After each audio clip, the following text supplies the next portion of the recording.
You know, the people are amorphous and they're open to propaganda. And these people are expected. You believe that propaganda was a very large aspect of the yellow movement? They have always been like that.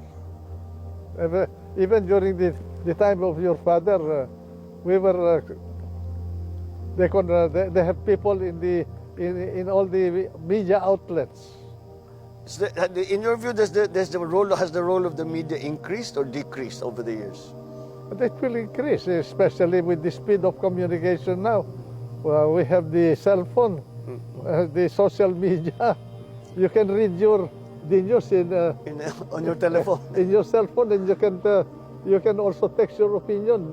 They can manipulate public opinion. Even the surveys will be suspect at that point. Well, the surveys have already become a little bit are taken with a grain of salt already. Correct. So I guess that is a distinct possibility. So despite the fact that all of these things, the performances of those who ally themselves with the yellow group have been dominant, do you feel that that dominance will still for the last 30 years? Do you think that dominance will continue? I do not know whether they're dominant. But well, not now, but they have been. You know, if they have a smartmatic.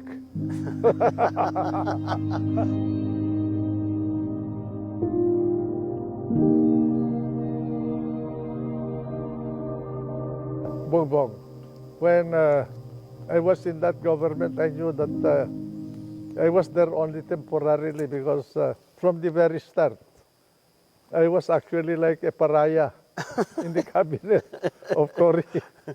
Yes, because you were considered the main implementer of martial law. And I think some of the orders that were signed by you and by then President Marcos. So kayo talaga ang sinisisi doon sa martial law. At saka, hindi lang yun eh. 1 month after your father departed, I thought he will reopen the Batasan Pambansa. No, he did not reopen. What she did was to consolidate power unto herself by writing her own revolutionary constitution and assumed the powers, the executive power and the legislative power. The only thing she left was judicial power. In the face of all of this, I think we come to the question: how did you think Cory did as president? Did you think wala kami dito, so hindi namin alam masyado yung mga detalye. You know, Bongbong, having been involved in the cabinet of President Marcos, and I'm not saying this to denigrate anybody, I was dismayed when in my first cabinet meeting with Cory, he did not make any decision. He will say, oh, Tito, Gingona, Tito, ikaw naman magsalita. Mon, ikaw magsalita. Oh, Doy. Ganun. Well, no decision.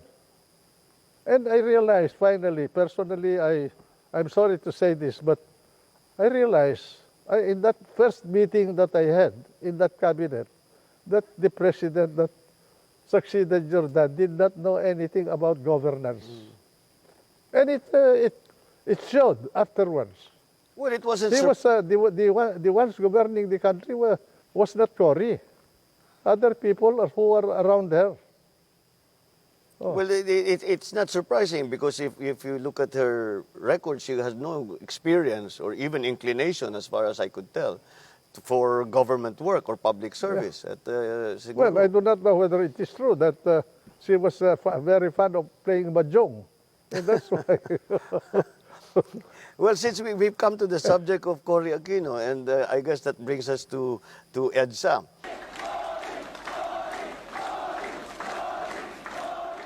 We've had more than one, we number them, EDSA 1 and EDSA 2. But this popular uprising has become already a part of the political narrative or the political methods of unseating a government or bringing a government down.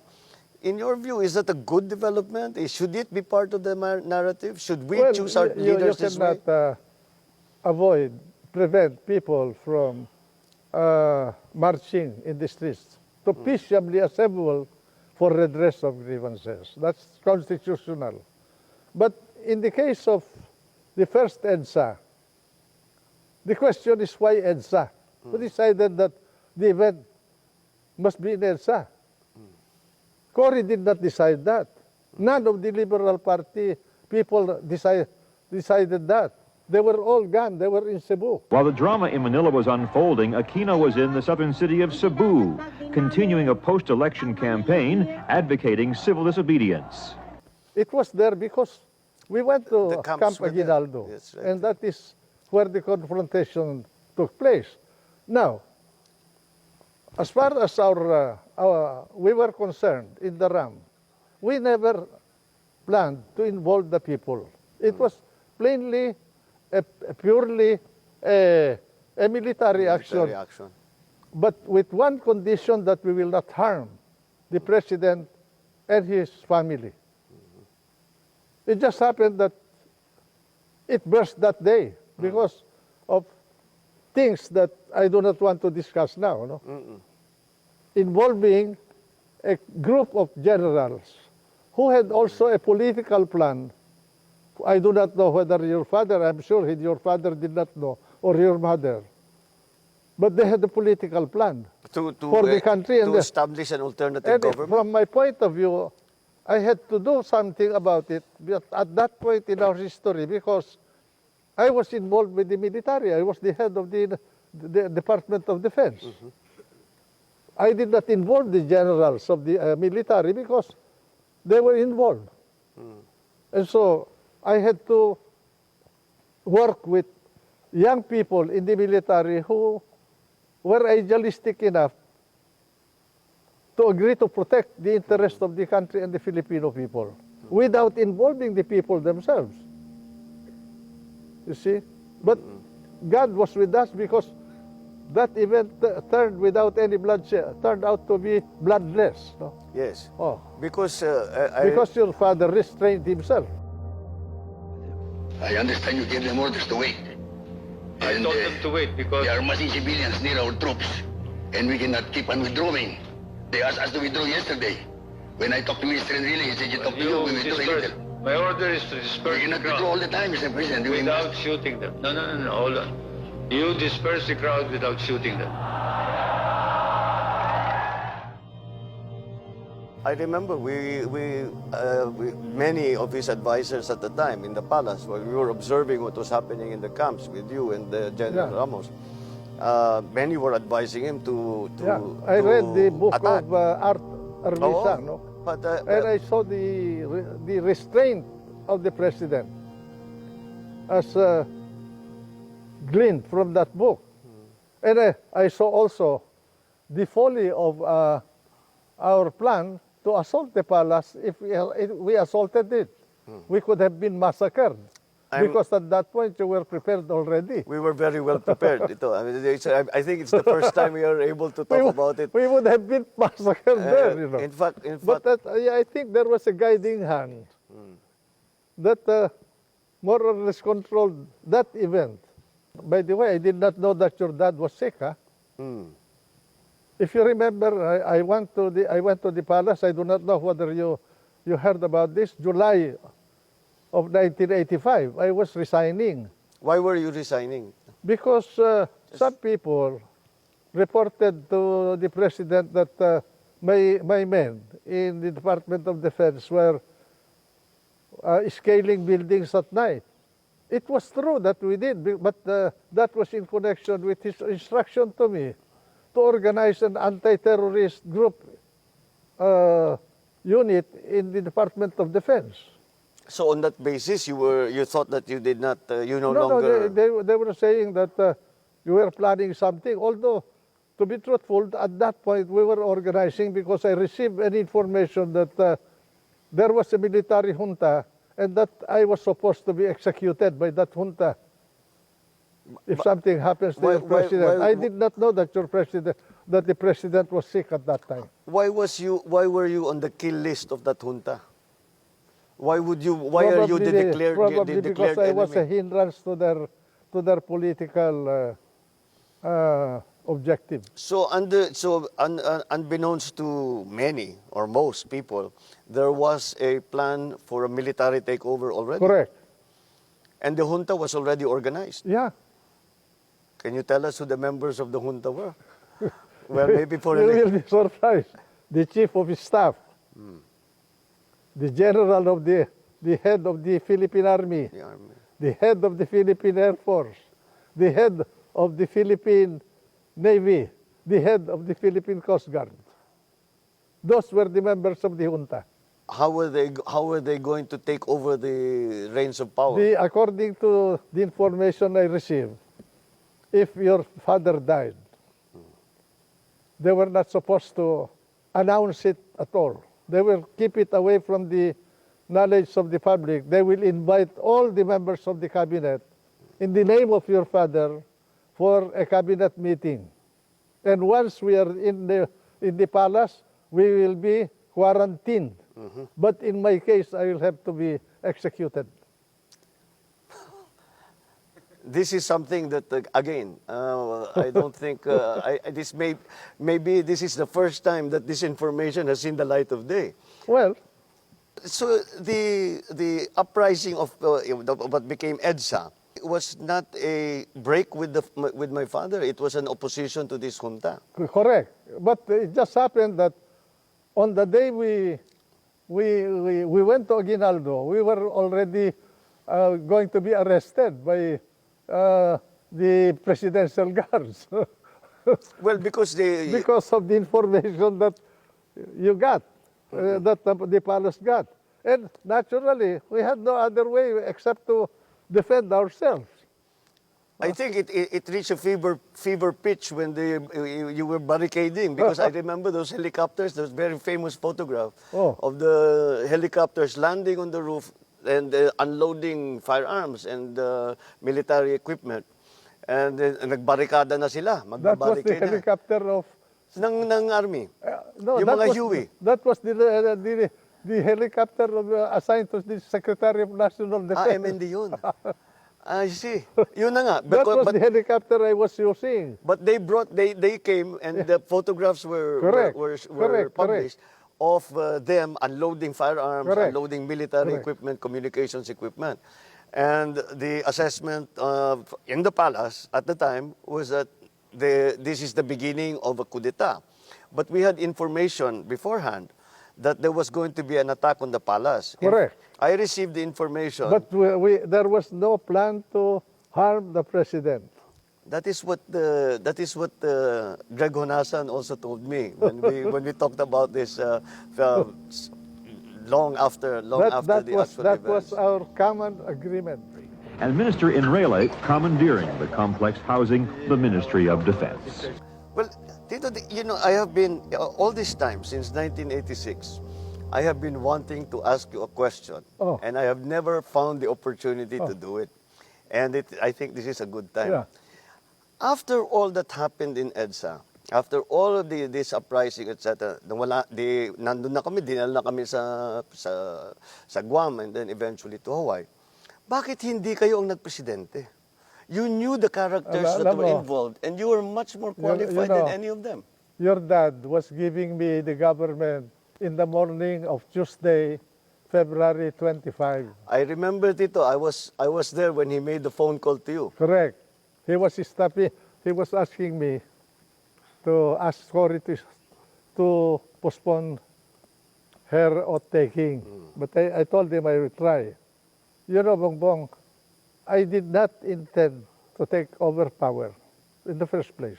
But while I was inside Camp Aguinaldo, Camp Crame, I was thinking about what will happen. And I said, if the military will take over, I will involve the country into a possible civil war.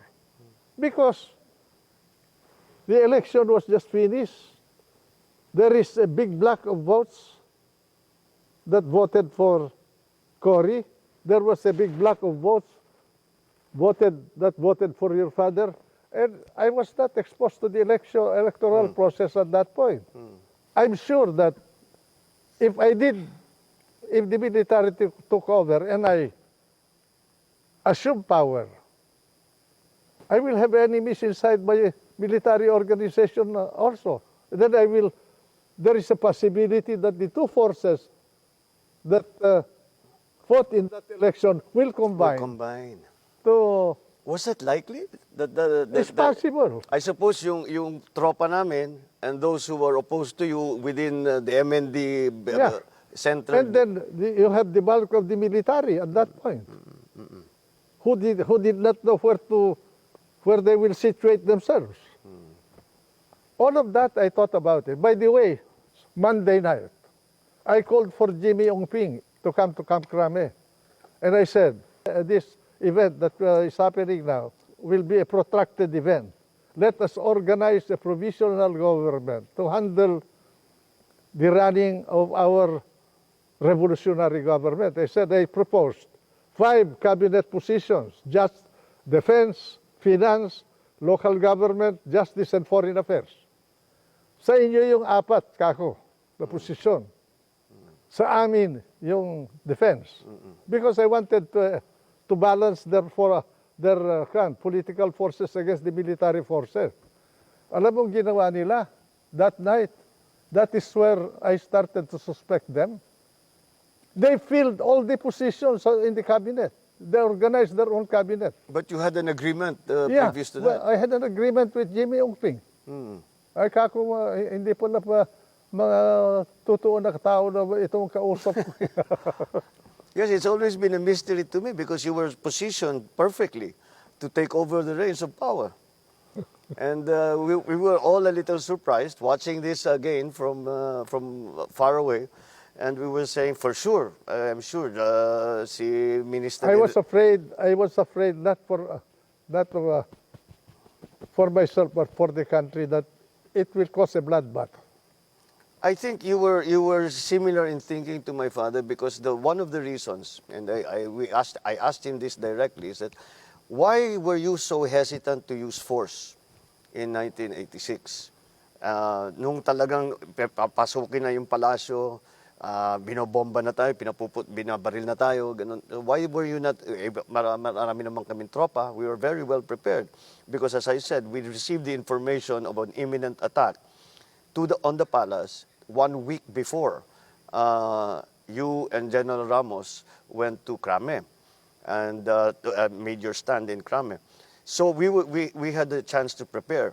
So we were wondering why did we not fight back with force? And he said that would have been the beginning of a civil war, which I think is exactly the way you saw it. That afternoon of when you left the palace, I do not know whether you were with the president. I was. When he called me, first he asked me, do you have any troops around the palace? I said, Mr. President, we do not have any troops around the palace. I said, and but there are people firing at us. Well, those are not our people. Can you send someone to help us to stop those firings? And so I said, I will send General Olivas there. Then I mentioned to him that I have just spoken to Ambassador Bosworth. Bosworth at the time. At the time. And then he stopped for a while.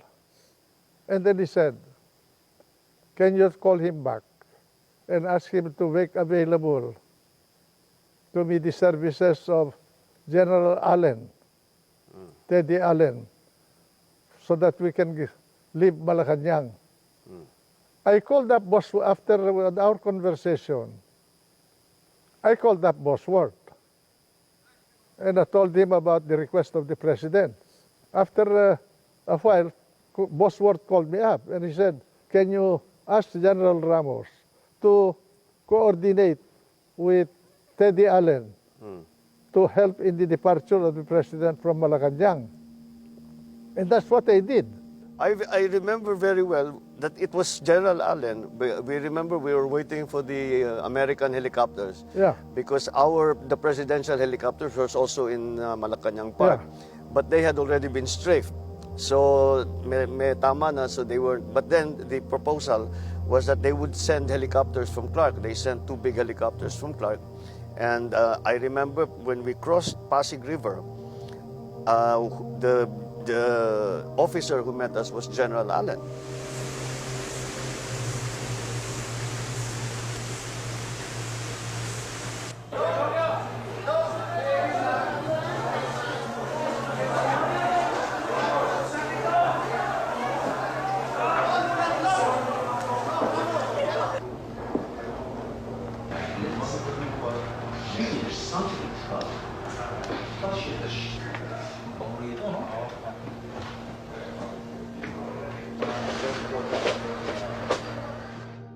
After I talked to the president,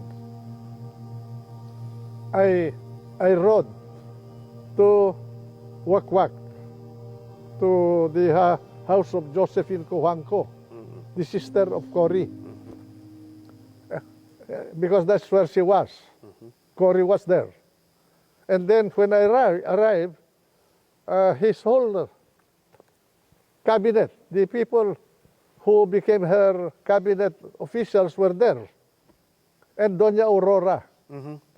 And then I reported to Cory about my conversation with your dad, as well as my conversation with Bosworth, and that the president, your dad, was departing Malacanang. And then Cory did not know anything about that event. She called Bosworth. And then I remember Cory saying, shouted over the phone, "No, I do not want him here. Yes. Take him out." That's it. I remember that. Yeah. I remember that. That was in the middle of the night already. We were already in Clark. The Americans were still did not know quite what to do with us. The original arrangement is that we will be flown to Ilocos. Cory requested that from Bosworth when I made the report to Cory. And because of the interregnum, the gulo at that point, probably the transmission of the information to the operating units of the American military was delayed. Well, we were awoken. Well, we hadn't slept, but it was in the middle of the night. I remember General Allen asked to see my father, and I said that he's resting and he's not in the best of health. And what is it about? And he sat us down and he said that we were surrounded by NPA forces. And that there were 2 columns of NPA units coming to There were attack. no NPAs. Well- That was already, they misinterpreted the Poway to Hawaii. that was what eventually became the joke. On that basis, they said, we have to fly you out immediately.